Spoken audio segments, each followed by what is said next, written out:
My name is Lee Moore, and this is the Chinese Literature Podcast. Today, I want to get back to my roots, get back to the roots of Chinese literature, and do a Li Bai poem. Li Bai is probably the most famous figure in Chinese literature. We've done some podcasts on him before. Reading Li Bai for me was one of those things that before I began to intensively study Chinese, it drew me into the study of Chinese literature. I remember during my salad days reading his poetry in translation and being stunned. I was shocked by the economy of the poetry, how Li Bai was able to communicate so much with so few words. I was enchanted by the values he espouses. Here is a man who thinks deeply on a philosophical level, but he also likes to get drunk. But he finds a way to tease out philosophical meaning in his drunkenness.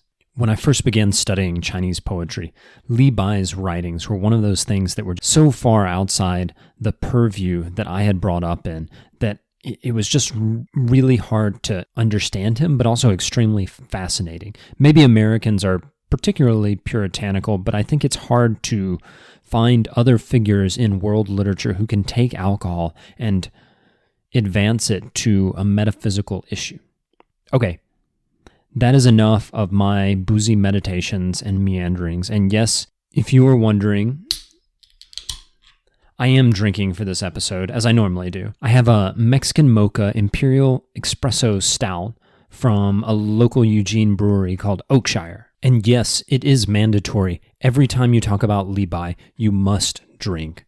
Of course, my Muslim and Mormon and other teetotaling friends are exempt from this policy, but here at this podcast, I will always drink when discussing Li Bai as a rule. Okay, let's get to the poem. Here's some stuff you need to know about the poem before we actually read the poem itself. This poem is called 下中南山过虎斯山人宿置酒.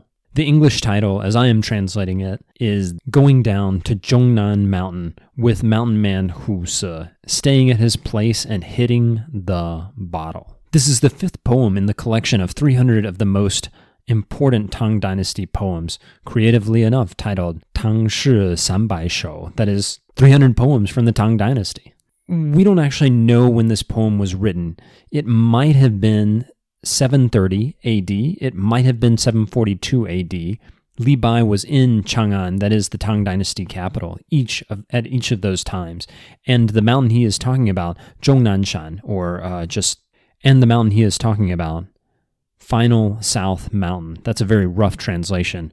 It is just south of Chang'an, in present-day Shanxi, near the city of Xi'an. The mountain is sometimes called Bishan or Jade Mountain. Another possible year, so he might have written it in 730, he might have written it in 742, or he might have actually written it in 752. This is the year when Li Bai actually went to live at this particular mountain, Zhongnanshan Mountain, as a recluse. This is a common thing, particularly for folks associated with Taoism, as Li Bai was. In terms of placing this poem within the Chinese poetic tradition, he's clearly drawing off the Tianyuan genre of poetry. This genre of poetry is sometimes translated into English as field and garden, but I don't know, that almost sounds like a magazine title. It really doesn't do justice to this genre of poetry. I'll call it field and garden just to make things easier, but it doesn't really do it justice. It sounds way too domesticated. This genre of poetry was started by the famous 4th, 5th century poet Tao Yuanming. He wrote these poems about hanging out in nature. Usually he's getting drunk, but not always. I think y'all might see a theme here. Tao Yuanming is, bar none, the most important figure in Chinese poetry before the Tang Dynasty. A lot of these poets after him are reading him. There are some other poets that are writing about the same time that are kind of impressive, but none are impressive as Tao Yuanming.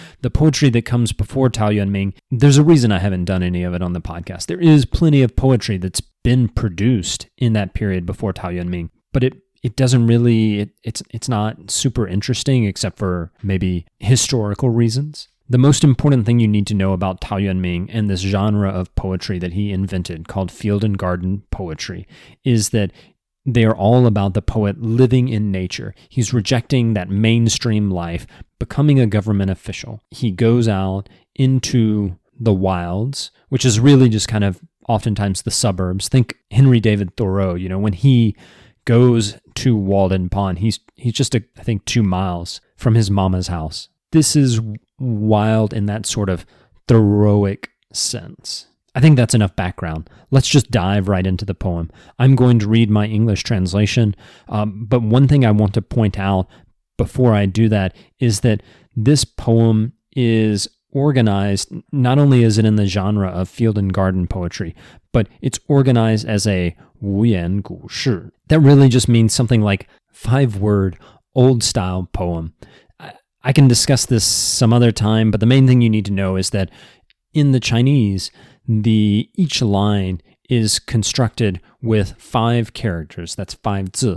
And the first 2 characters of the line, you'll have something happen, and it's kind of answered in the final 3 characters in the line. Technically, for those of y'all who are literature nerds, the space in between characters 1 and 2 and characters 3 and 4 is called a caesura. I'm not using this term just to impress all of y'all, but it really is hard to talk about poetry without sometimes using this kind of technical language. Okay, now let's jump into the poem, or my English translation of it.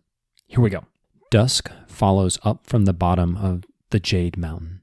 The mountain moonlight follows me as I return. Yet I look back at the path I came along. The green light cuts horizontally across the mountain air. Holding hands, me and Husi walk over to his field and home. Kids open the doors to the little shack. The green bamboo penetrates the peaceful path. The green vines grab at the clothes as we walk. I happily chat with Husi, hanging out. Together, we booze it up, shaking the last drops out of the glass. We sing the long song, Pine Tree Winds. By the time the song is done, it is late and the Milky Way is bright. I am drunk and he is way drunker. We are happy, caring about nothing. So let's look at lines 1 and line 2. Just to remind you, lines 1 and 2 are, dusk follows up from the bottom of the Jade Mountain. The mountain moonlight follows me as I return. Okay, in that first line, dusk is moving up the mountain. Then the moonlight is moving with him as he too goes up the mountain. In Chinese, there's a kind of parallel in the verb that's used in these 2 lines. Cong in that first line just means follow, and sui in that second line also means follow. There's this sense that with that verb sui, the moonlight almost seems erotic. It's like a woman is following him. There's something weird going on that it's hard to translate into English, but the moonlight seems to not be acting like moonlight, but be acting like a lover in coming after him. In lines 7 and 8, you have a similar parallelism happening. The green bamboo penetrates the peaceful path. The green vines grab at the clothes as we walk. So, first off, the greens in these 2 lines are different. They're different characters. He's not repeating himself as it sounds kind of clumsily in English. He's actually using 2 different words for the word green. English just doesn't have as good of a language to talk about the different greens as does Chinese. The image that we see in lines 7 and 8 is Li Bai walking with this hermit Husi, this mountain man, this guy who lives in the mountains and tries to stay away from civilization. You have these 2 different things blocking them as they're trying to walk along the overgrown pathway. In line 7, it's bamboo that's almost phallically penetrating the path. In line 8, there's the sense that the vines are kind of grabby. If in line 2, moonlight was kind of acting like a lover, it's kind of being personified by Li Bai's use of verbs, there's something similar going on. Before I said that this particular type of poetry is divided up. It's got 5 characters, and in character 1 and 2 is answered by characters 3, 4, and 5. And there is this parallelism also in between odd lines and even lines. So what happens in line 1 is kind of answered in line 2. Both of these kinds of parallelism are crucial in sort of the driving force of Chinese poetry. In English poetry, it's rhyming that kind of functions as the driving force in a poem. If you have a good rhyme, it has that rhythm, it works out. In Chinese poetry, the same thing is true for parallelism. Actually, parallelism is much more important in Chinese poetry than rhyming. Okay, that was a good bit about the structure of the poem. Let's talk about what actually happens. Li Bai arrives at the mountain, or at the base of the mountain, on the cusp of night. This mountain is right south of the capital, Chang'an, as I said, modern-day Xi'an. I imagine him racing south across the plain where the capital sits and getting to the foot of the mountain late in the afternoon. He seems almost to be racing the night. He goes up the mountain just as dusk is moving along the slopes. He turns back and he looks over the road that he has already traveled. In Chinese, line 4 is incredibly pretty. The green light cuts horizontally across the mountain air. In the original Chinese, there is the sense that the air is almost like a string pulled tight. As the light of dusk comes over it, it sort of plucks at that string, and there is just this vision of an emerald vibrato sort of shaking in the air. Of course, none of that's possible, but it kind of plays into what I was discussing before about the way natural objects in this poem become personified just by Li Bai's use of sort of clever language, particularly his use of verbs. You almost have the sense that things like air, vines, bamboo, moonlight, they're all coming to life. It's an incredibly rich poem, both in what it says, but also in the way language gives life to these natural forces. Okay, all of a sudden, we see in the poem, Li Bai has met Husi. I translated Husi's title as Mountain Man. That is the literal Chinese, Shanren. But I should point out, don't understand Mountain Man as if this is some American backwoods figure who embodies independence and this is the middle of nowhere. It's more like a hermit who's kind of living on the edge of society. This is a guy who is living out there away from the city, away from high society, but he's not necessarily going out there hunting for his food. He might be relatively rich and just reading books all day. A mountain man, in this sense, does it in an out-of-the-way place, but kind of like Thoreau, not that far out of the way. This image of a smart drunk living in the mountains goes, again, back to Tao Yuanming and his field and garden poetry. When we meet Husi, we also have this vision of a simplistic life. Kids here are running out of their shacks. The pathway is overgrown by bamboo and vines. And then what do? They get drunk. In Chinese literature, but particularly in Li Bai and Tao Yuanming, drunkenness is oftentimes a metaphor for not serving in an official position in government.